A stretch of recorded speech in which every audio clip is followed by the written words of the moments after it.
heart check. So my message is entitled, The Heart's True Home. Yung tunay daw na bahay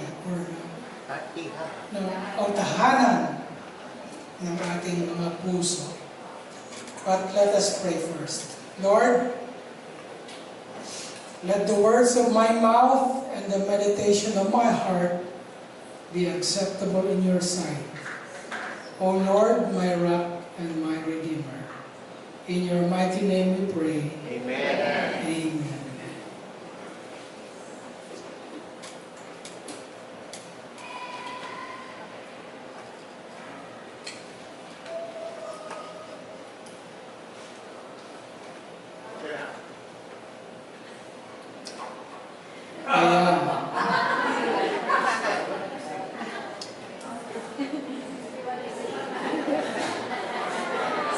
Nakita ho yan sa likod ng isang bus. Nakalagay, if you want to see God, text while you drive. So alam po, nakakatawa na po. So alam natin po ang ibig sabihin.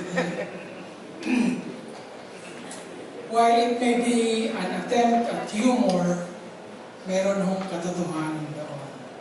Ano po? Ang katotohanan na yun ay pag tayo'y namatay daw, makikita natin ang Diyos. There is afterlife, or there is eternal life. So, that is the truth na ginawa lang natin in a funny way. Diba? Ganoon naman tayo sa buhay. Yung mga katotohanan, minsan, dinadaan na lang natin sa biro. Diba? So sabi nga ni Peter Ustinov, diba? Kilala niyo si Peter Ustinov, isang napakagaling na aktor. Sabi niya, comedy daw is simply a funny way of being serious. A funny way of being serious. Anyway, kahit ano naman po ang pinagdadaanan natin, ano po, regardless of our life experiences, ang ating pananampalataya ay sinasabi na merong future, di ba?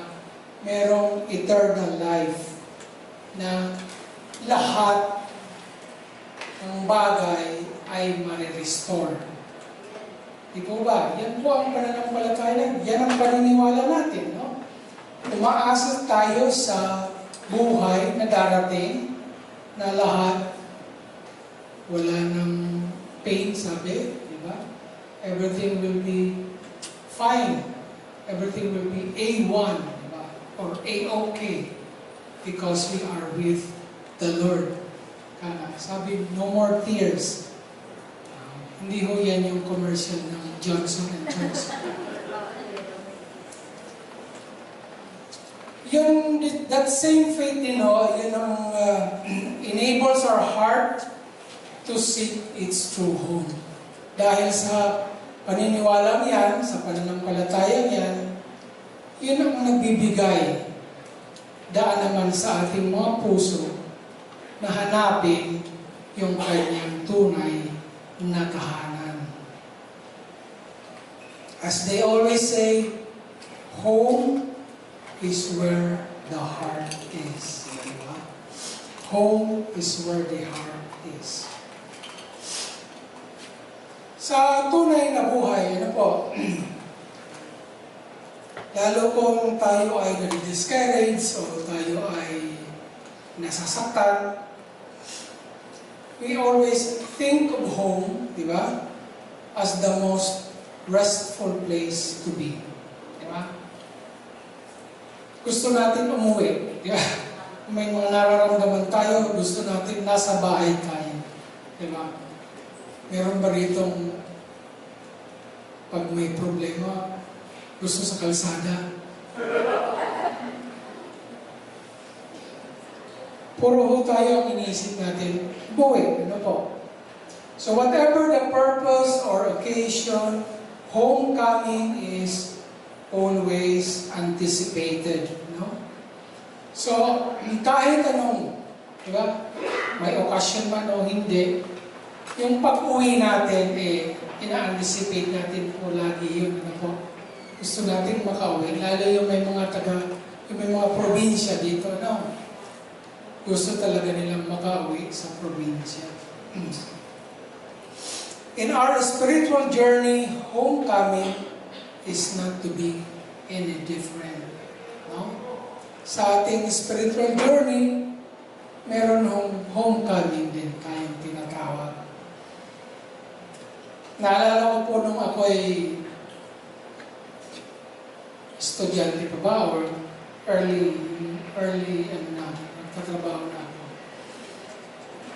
Lagi po akong umuwi, no? Ako po ay taga Bicol, yung mga nakakaalam, taga Sorsogon po ako. So malayo po yun mula dito hanggang Sorsogon. Dati 12 hours po yun, ngayon sa traffic, inaabot na ng 15-16 hours. So malayo yun. So pagka ako'y naka-schedule umuwi, siyempre po hindi ako makatulog. Diba? In anticipation. Diba? Gusto mo umuwi.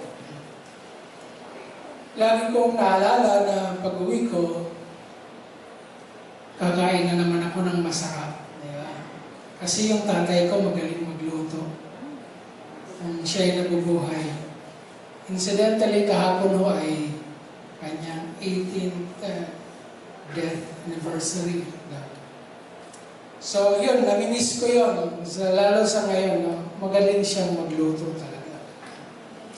Pero ho, yung what brought me joy sa aking mga homecomings were my parents' gladness to see me home. Yun po ang nagbibigay ligaya sa akin. No?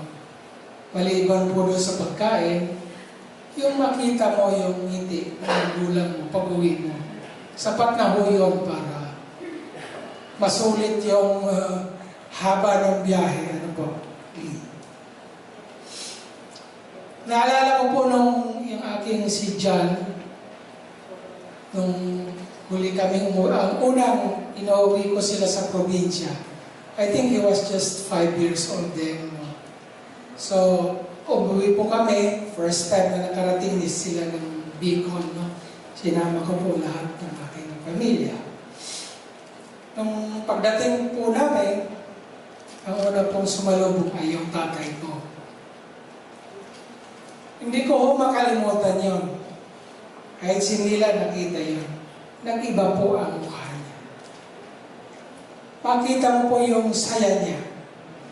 No? Talagang nag-iba. Unfortunately, that was the last time na nakita sila ng mga bata na nabuhay pa. No? Diba? So, I think 2 months after, namatay na siya. No? So anyway, alam ko po na yung pagbabago ng mukha na yun was pure joy on his part. So, seeing his family was the thing that delighted him. So, ang pag-uwi ho natin ay nagbibigay ligaya, tutulot ng ligaya sa kung sino man ang daratnan natin sa pag-uwi natin. It has been said po na in general, what brings delight in children are their possessions. Sa mga bata daw po, ang nagbibigay ligaya sa kanila ay kung anong meron sila. Ano po? Mga laruan, etc. etc.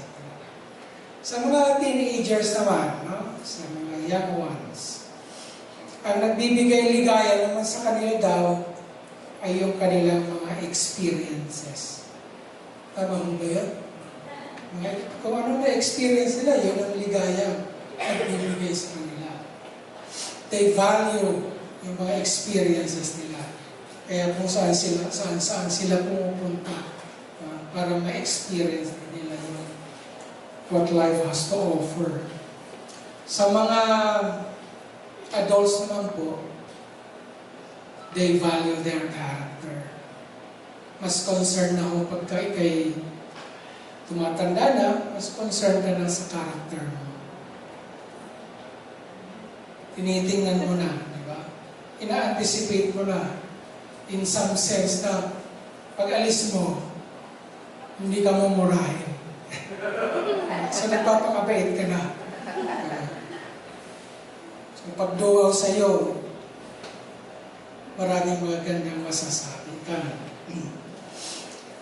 Anyway, pang iba-iba ho yung outlook. Pero iisa ang layunin, iisa ang purpose. To attain the highest joy. So in the Bible, sa Biblia ho, ang heart pertains to feelings, no? Sa mga emotion.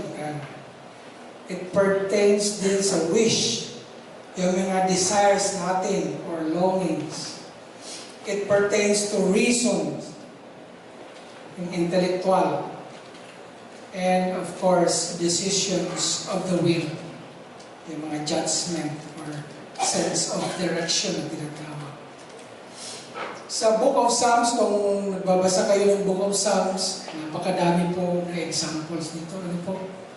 Masyadong emotional ang pagkakasulat ng Book of Psalms. So, sari-saring emosyon ang makikita nito, ang mababasa niyo. All pertains to the heart.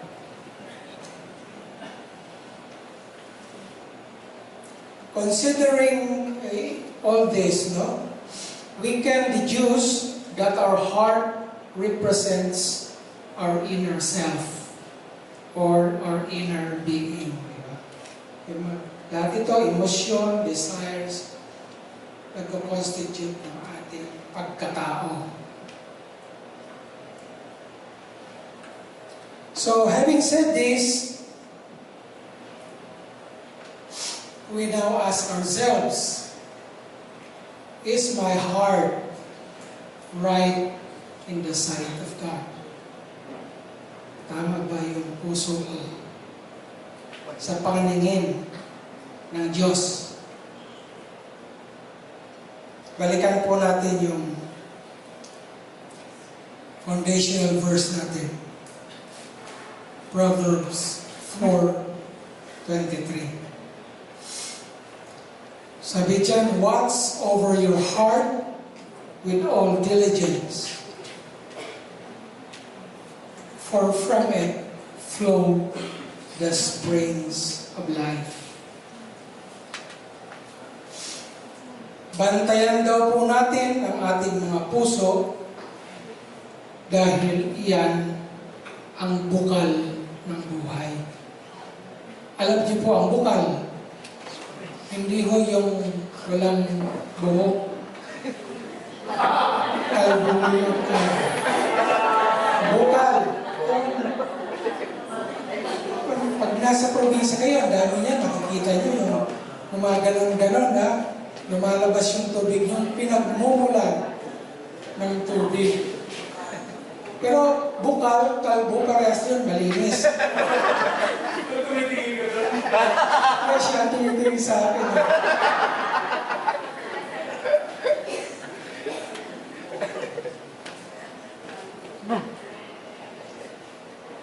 So,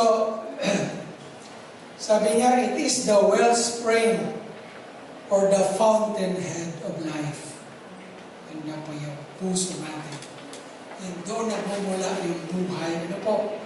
So, para hindi kontaminado ang dumadaloy sa atin, dapat panatilihin natin na malinis ang pinagmumulan niya. Diba ba? So parang sa gripo lang po yan.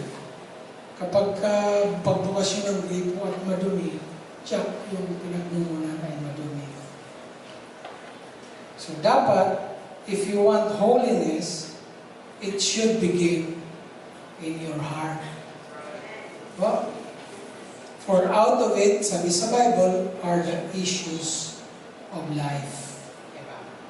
So lahat, sabi nga sa Matthew 15, the things that come out of a person's mouth come from the heart, and those defile the man. For out of the heart proceed evil thoughts, murders, adulteries, fornications, thefts, false witness, blasphemies. Diba? So, nire-remind tayo ng Bible. Diba? Kapag ka madumi ang puso mo, ito yung lalabas sa iyo. Lalabas sa ugali mo yan. If your heart is not pure, dirt o dumi ang lalabas dyan sa iyo.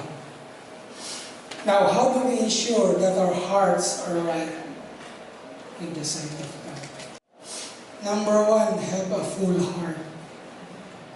Magkaroon mo tayo ng full heart. Ano po ibig sabihin niya? Kapag ang ating mga puso ay empty, no? Walang laman. Ika na, di ba? Ang ating pakiramdam ay tayo ay inadequate. Diba? Inadequate tayo. Parang wala kang silbi, no? Diba? Parang yung lahat ng mga ginagawa mo ay walang saysay. So it is like having no passion in what you do. Diba? Lahat ng ginagawa mo, for ano lang, motions lang, di ba? Ginagawa ko lang ito araw-araw. Pero wala naman talagang joy na nangagaling sa puso mo. Kaya nga sabi rin sa Bible, di ba? Kaya sa trabaho, in everything you do it for the Lord. Diba? Parang ginagawa mo para sa Panginoon. Para yung ating mga puso ay maging full. To have a full heart, you need to pray. And you need to read the Bible. Prayer and reading of the Word, yan po ang makapagpupuno ng iyong heart. Yan ang magbibigay sigla sa inyo. It will encourage you. Ha? Yan ang magbibigay, ika nga fuel, no? Sa puso mo. If you read the Bible daily, if you pray daily, yung prayer talaga, hindi yung baka naman nagpipray ka araw-araw, mechanical prayer na naman. No, hindi yun ang ibig natin sabihin. Yung prayer na sa pagkakaalam natin, yung pakikipag-usap sa Diyos, yung pakikipag-dialogue sa Kanya. Yung binibigyan natin ang ating pasasalamat, ang ating mga hinaing, etc., etc. Sa ordinaryong tao, sa mga karnal, ang kaligayahan nila ay wealth and pleasure. Sa isang Kristiyano, ang comfort niya, kaligayahan niya ay si Kristo. For Christ is the fountain and foundation of every drop of comfort. Si Kristo ay sufficient sa Kanya, di ba? Yan ho ang tinuturo natin, di ba? Yan ho ang sinasabi ng Biblia. Christ is sufficient for you. He causes the soul to receive comfort. Where God is, there must be joy. Kung may Diyos sa buhay ninyo, meron kayong kaligayahan. Sabi nga sa Psalm 87:7, all my springs of joy are in you. Ibig sabihin, the Lord is the source of all our supplies. Ano ho ba yung mga supplies natin? Ballpen, papel. Our faith. Diba? May supply ka ng faith. Mga grasya. our pleasures, and hopes all come from the Lord. There is no other source of genuine blessing. Kapag ang blessing ninyo ay genuine, tiyak galing po sa Diyos yan. To be with Christ is an infinite blessing. Walang katapusang biyaya kapag tayo ay na kay Kristo. Pangalawa, have a pure heart.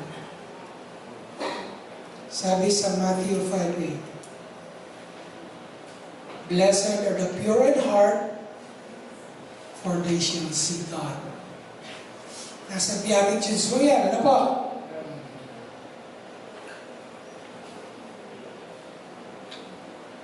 For you to see God, you have to admit that your heart is sinful. Yan po ang first step natin. Kailangan i-admit natin na tayo ay makasalanan. And unless you change your heart, you cannot see God. Kahit kung mag-text ka, hindi mo makikita ang Diyos. So you have to change your heart. Repentance. Turn around. Para malinis natin ang ating mga puso.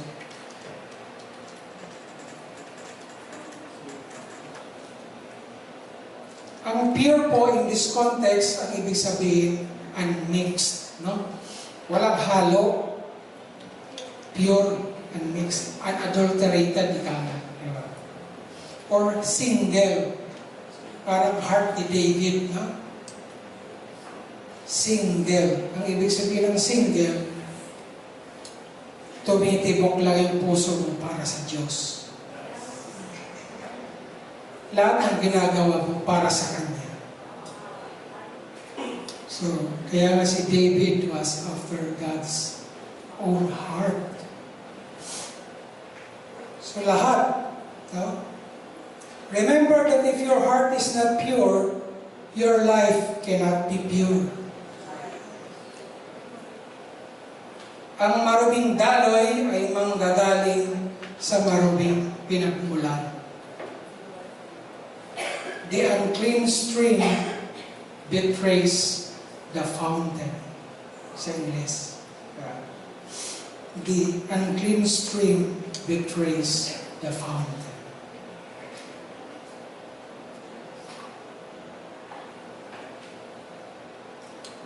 Pangatlo, have a peaceful heart. Kung magulo lagi ang puso mo,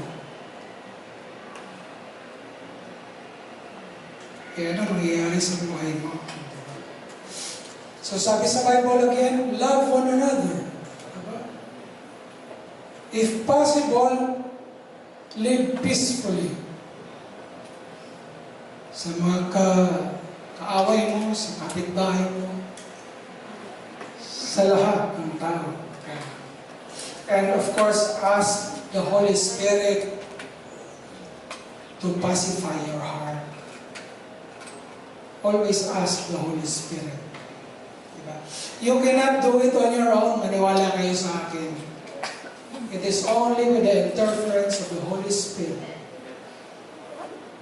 that you will have joy, you will have peace. Diba? Sabi natin, diba? Fruit of the Spirit yun. Peace.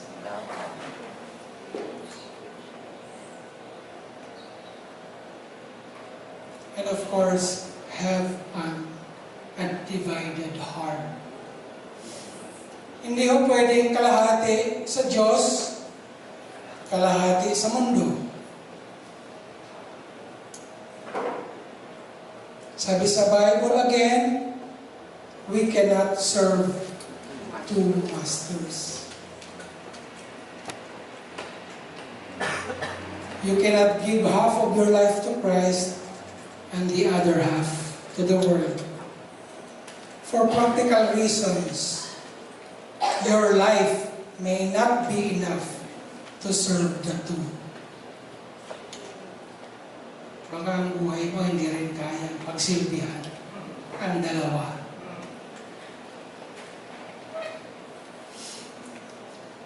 I-picture niyo po ang isang tao, no, na naglalakad sa kalye.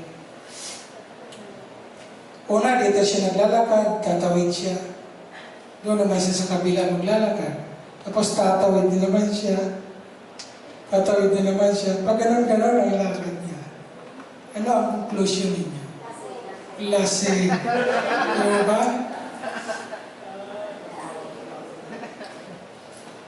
So, kailangan isa lang. Isang daan lang. Kasi pag pagiwang-giwang ka yan, yan ang conclusion sa iyo. Lasing ka.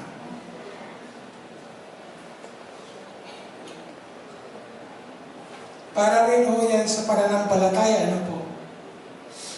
Kung tawagin natin ay syncretism. Namamangka. Kung tawagin ko rin yan, namamangka sa dalawang ilog. Ang bata-bata sa lahat. Yung may mga Buddha pa sa bahay, itapon nyo na, please. Yung mga may nagganang-ganan pa, itapon nyo na, please. Ang tawag po sa inyo, sigurista.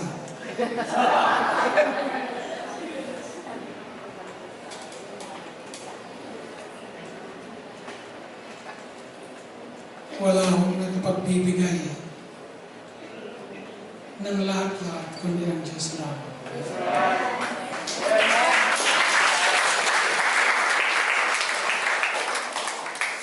Kaya mamaya sunugin nyo na.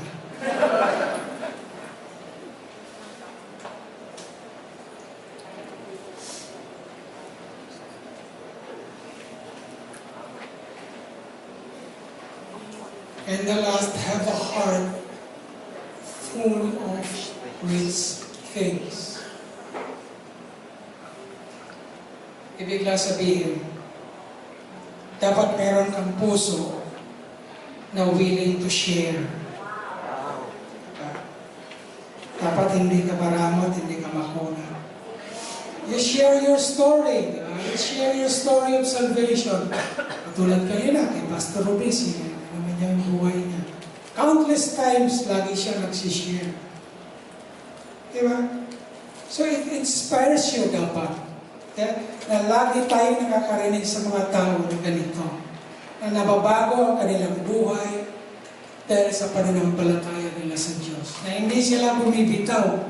Kahit na sinasabing may cancer siya, hindi siya bumibitaw. Nagpapasalamat siya sa Diyos. Marami rin kagaya niya. You share your stories. You share your salvation. You share your time. You share your money. But do not share your wife or husband.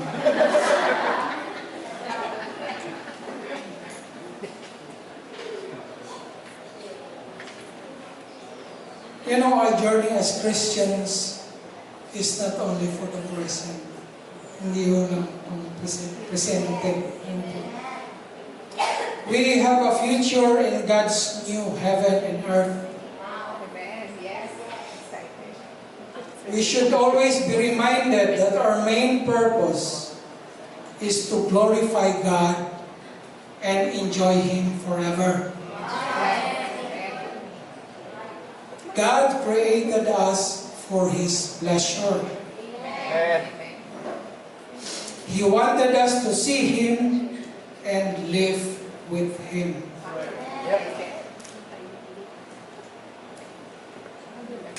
Pero tayo po ay nagkasala at nawala ang ating lugar, ikana, sa puso niya. And that is the cause of our restlessness. Hindi tayo ngayon mapalagay. Hindi tayo ngayon mapakalim. Kasi nawala tayo sa sarili nating tahanan.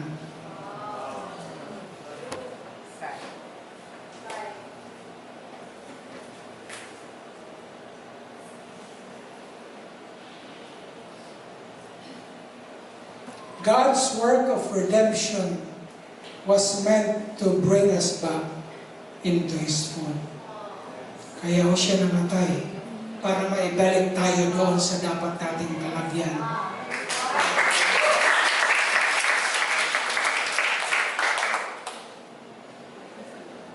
The world is dying, sabi, for lack of the knowledge of God.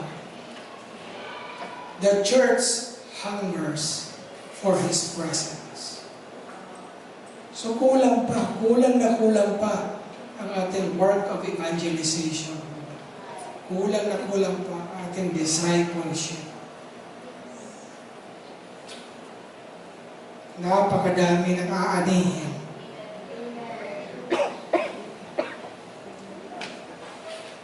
Whether we like it or not, we have to acknowledge our need for healing. Bugbog na ho tayo, di po ba? Sa buhay. Sa traffic lang, bugbog ka na.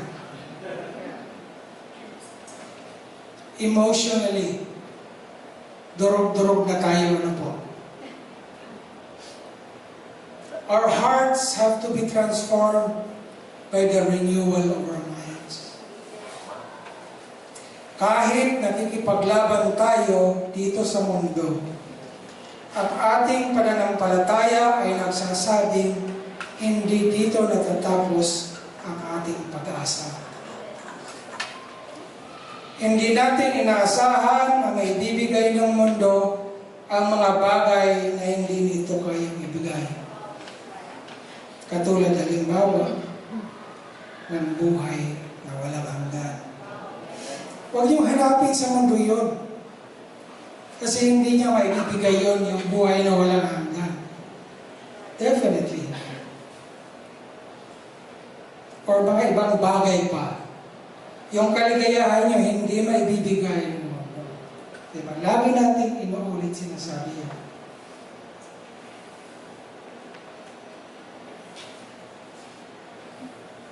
Oo nga, ang mga tao sa paligid natin ay nakapagbibigay ng suporta sa oras ng ating pangangailangan.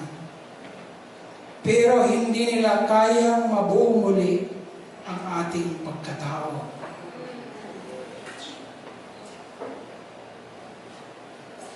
Tandaan po natin, ulitin ko. Ang mga tao sa paligid natin ay nakapagbibigay ng suporta sa oras ng ating pangangailangan. Pero hindi nila kayang mabuo muli ang ating pagkatao. Also, whether we like it or not, we have to acknowledge that we are lost. Tayo po ay nawawala. We are lost because we are detached from God. Subukan po ninyo, i-analyze yung buhay niyo. Kung walang Diyos sa buhay ninyo, o kung meron man, ganun-ganun lang. You will be lost. Ang masaklap nito ay hindi na natin alam kung gaano na tayo kalayo sa Kanya. Malayo na pala tayo. Diba? Hindi natin alam. Mahirap din mawala, lalo na hindi mo rin alam ang pupuntahan mo. Diba? Nasubukan niya nang mawala sa abroad. Yeah. Subukan niyang mawala sa abroad. Hindi kagaya dito yan sa Pilipinas, marami ka pang pagtatanungan. Sa abroad, hindi ka papansinin. Una-una, wala kang matatanungan. Puro highway yan. Highway yung dadaanan mo. Diba? Pangalawa, hindi nila ugali yun. Baka hindi rin nila alam yun kung saan ka pupunta. Mahirap yung walang point of reference. Diba? O landmark ika na. Hindi lang po ito basta-basta tao, hindi mga tao na talaga makakaagapay din sa atin. No? sa ating paglakbay ka.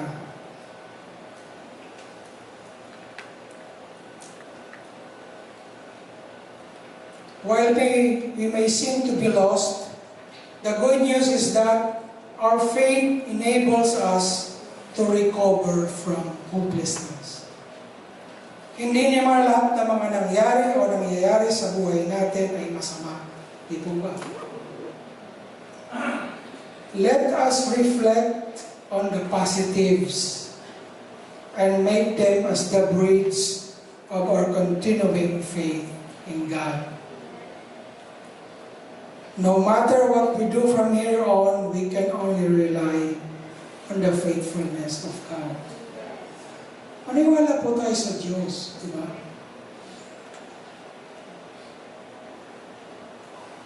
Bakit tayo naniniwala na darating siyang muli?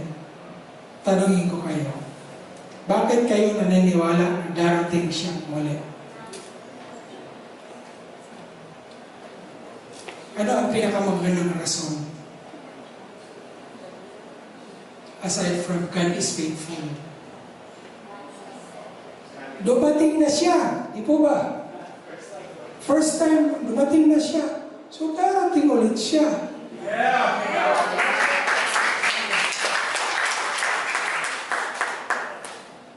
Ganyan din po tayo dapat sa buhay.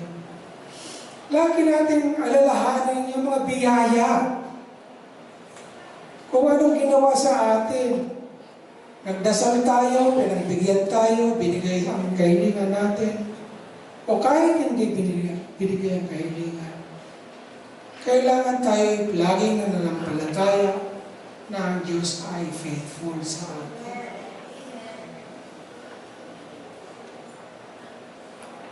Ito po, ano lang to, observation ko lang po ito. Hindi ko alam kung gano'n din ang tingin niyo. May experience po ninyo lagi sa Bangka. Ano po, ang daming testimonies of God encounters. Ano? Pero after the camp, parang konti-konti nawawala. Nasaan na yun, di ba? Tama ba ako? Or hindi ko lang kayo nakikita?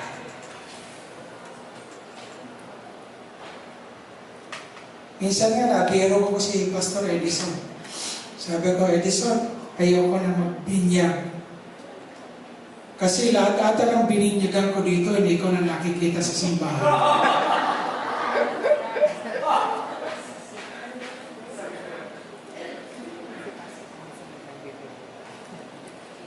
Diba? Kayo ba, linggo-linggo, dito kayo? Hindi naman ah. Good, very good. Hindi kayo yun, baka iba.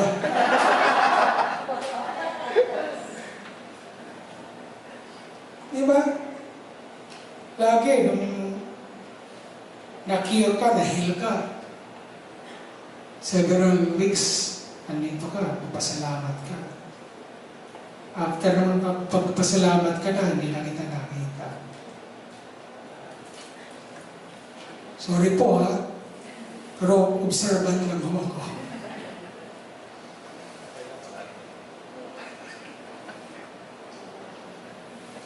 Perhaps it is in our desire to belong that our hearts seek for home. Home is an ideal place for us.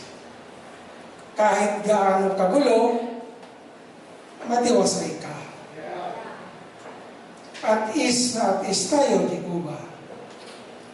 Ang tunay nating pagkatao ay nakikita kung tayo ay nasa sariling tahanan. No pretensions. At home, we build families. We build relationships. We build memories. In short, at home, we want a life together. Homecoming is about relationship. Praying to God is a form of homecoming. Praying is building relationship with God. Praying is a way whereby the heart seeks its true home. Siguro lahat tayo, no? Karamihan sa atin, view our lives as something monotonous. Siyadong boring na buhay natin, di ba? Isip natin yan, di ba? But you know what?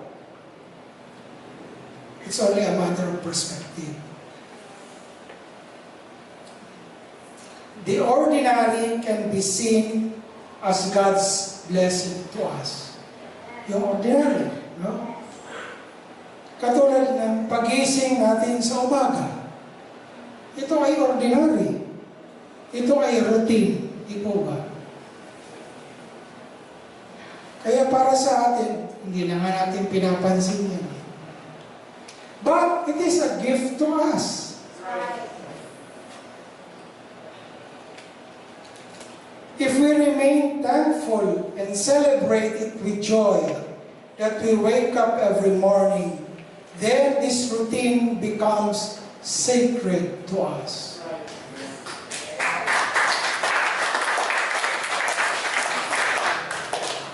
It becomes sacred because we feel the hand of God. We feel the presence of God. So celebrate life, sabi mo. Diba? No matter how simple yung ginagawa niyo.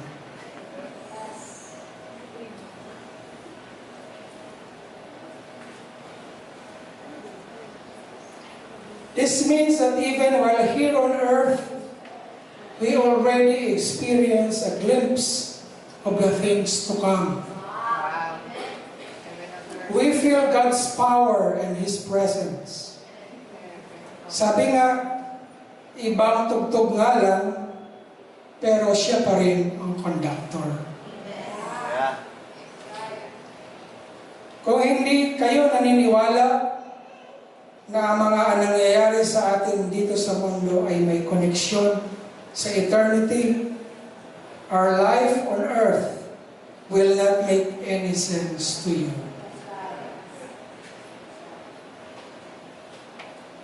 God moves us in directions that should fulfill His purpose in our lives. Siya po ang nag-orchestrate, di ba? Para yung ating galaw ay naaayon sa kagustuhan niya para sa atin. In living out our spirituality, we often make distinctions between our life here on earth and the life to come.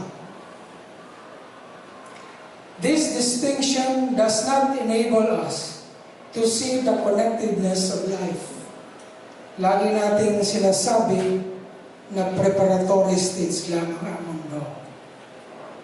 Remember, however, that God is with us now. That's right. And He will be with us in the life to come. Amen.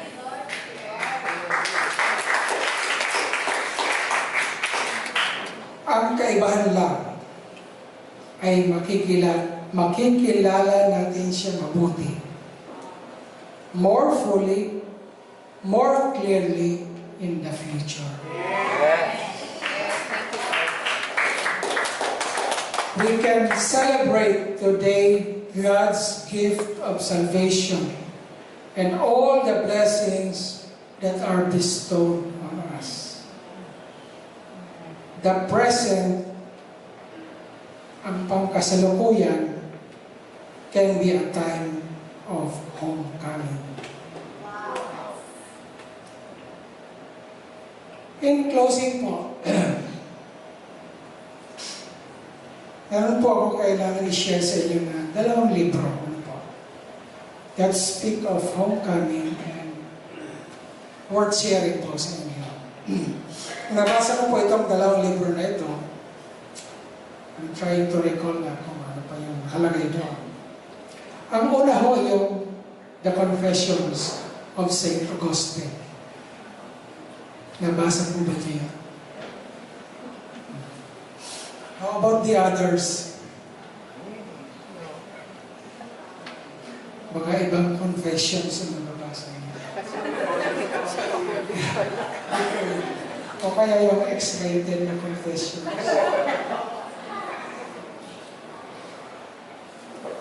Anyway, sabi ni one of the lines there, sabi ni St. Augustine, kay God, "You have made us for yourself, and our hearts are restless until they can find peace in you." Napakaganda ano po? Napakaganda statement. Ito pong phrase na ito ay affirmation niya of his conviction that God made us for Himself. Anyway, yung libro po, 13 lahat ito, 13 books, were written as prayers to God. No? And it outlines yung sinful youth niya and his eventual conversion to Christianity. Makasalanan ho siyang tao. He was so regretful having led a sinful and immoral life. He recounts being lustful and the theft of a pear from his neighbor. Ito po yung, naalala ko itong pear, anong peras. Ninakaw niya ito nang maliliit pa sila. Alam niyo yung mga bata. He was recalling this 40 years old ata siya. Pero nangyari ito nung bata pa sila. Alam niyo yung mga bata, kapilyo ng mga bata. Nagnakaw sila ng peras. So sabi niya kay God, God, patawarin niyo ako sa ginawa ko yun. Hindi ko talaga kung bakit namin ginawa. Wala akong reason na kunin yun, pero kinuha namin. So he was asking for forgiveness. Everything that he did, no? Talagang ibinuhos niya kanyang sarili sa Diyos. Inempty niya yung kanyang sarili. Kaya nga confessions. Talagang nangumpisal siya. Kinumpisal niya yung... Imagine, napakaliit na bagay. Tayo ba, ikukumpisal natin yan? Na nagnakaw tayo ng candy sa magulang natin. Pero ginawa ko yun ni St. Augustine. The purpose of his confessions was to reconcile his imperfections to God. And he invites others to join in acts of seeking.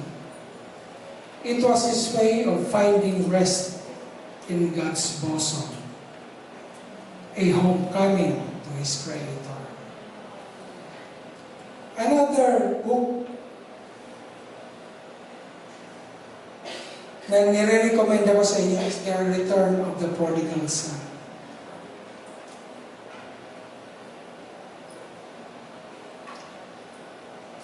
Malinaw ko ba? Yes. The Return of the Prodigal Son. Si Henry Nowen ang author nito. Yung painting na yan, painting po yan ni Rembrandt. Kilala niyo si Rembrandt?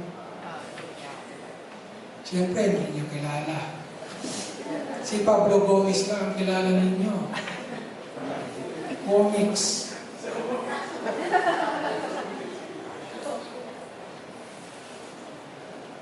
Anyway, Nowen was inspired by Rembrandt's depiction of the gospel story, which led him to reflect on his own life journey. Sabi niya. It is of special significance that the painter chose a nearly blind old man to communicate God's love. Alam niyo po, si Rembrandt was fascinated with blind people. Yung mga bulag, fascinated ko si Rembrandt doon. Si Rembrandt po yung pintor na ito. Sa kanya, blind people are the real seers. Sila daw po ang tunay na mga nakakakita. bulag. So anyway, kaya kung makikita niyo dyan sa picture, medyo bulag yung kanyang si Father. Diba? Si Father yun. The father of the prodigal son. In the painting, sabi ni Rembrandt portrays a father who recognizes his son not with the eyes of the body, but with the inner eye of his heart. Puso ho ang pinairal ng tatay. Ano po? Yung pag-welcome back niya doon sa anak niya.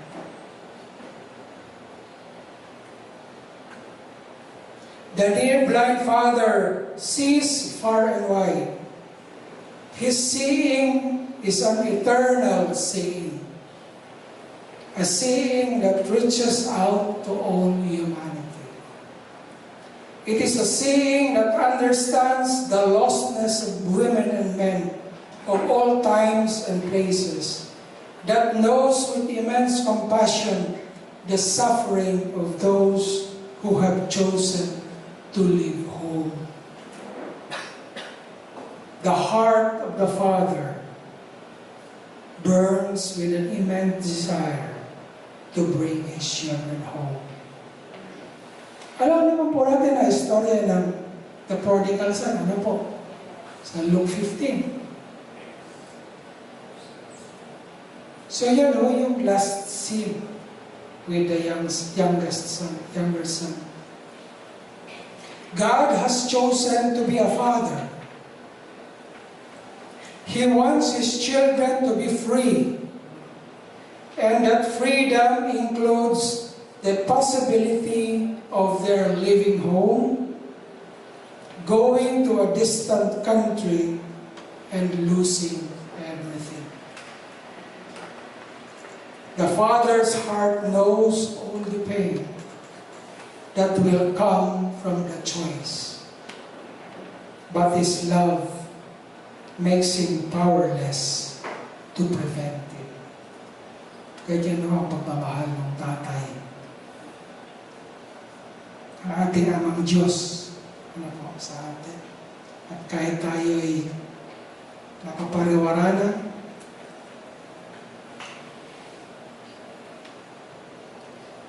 ini-embrace pa rin niya. Tayo pabalik.